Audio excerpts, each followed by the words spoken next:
بسم اللہ الرحمن الرحیم۔ حضرت سمرہ رضی اللہ تعالی عنہا سے روایت ہے کہ رسول اللہ صلی اللہ علیہ وسلم نے فرمایا، سفید کپڑے پہنا کرو، زندہ لوگ بھی اسے پہنیں اور فوت شدگان کو بھی انہی میں کفن دو، یہ بہترین کپڑے ہیں۔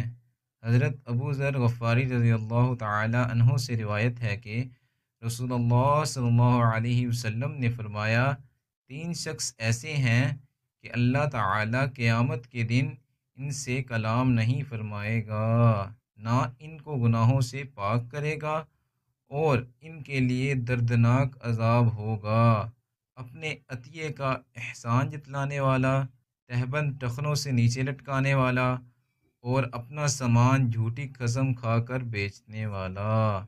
دوستو، اللہ تعالی ہمیں اس حدیث مبارکہ پر عمل کرنے اور اپنی زندگیوں کو سنوارنے کی توفیق عطا فرمائے، آمین۔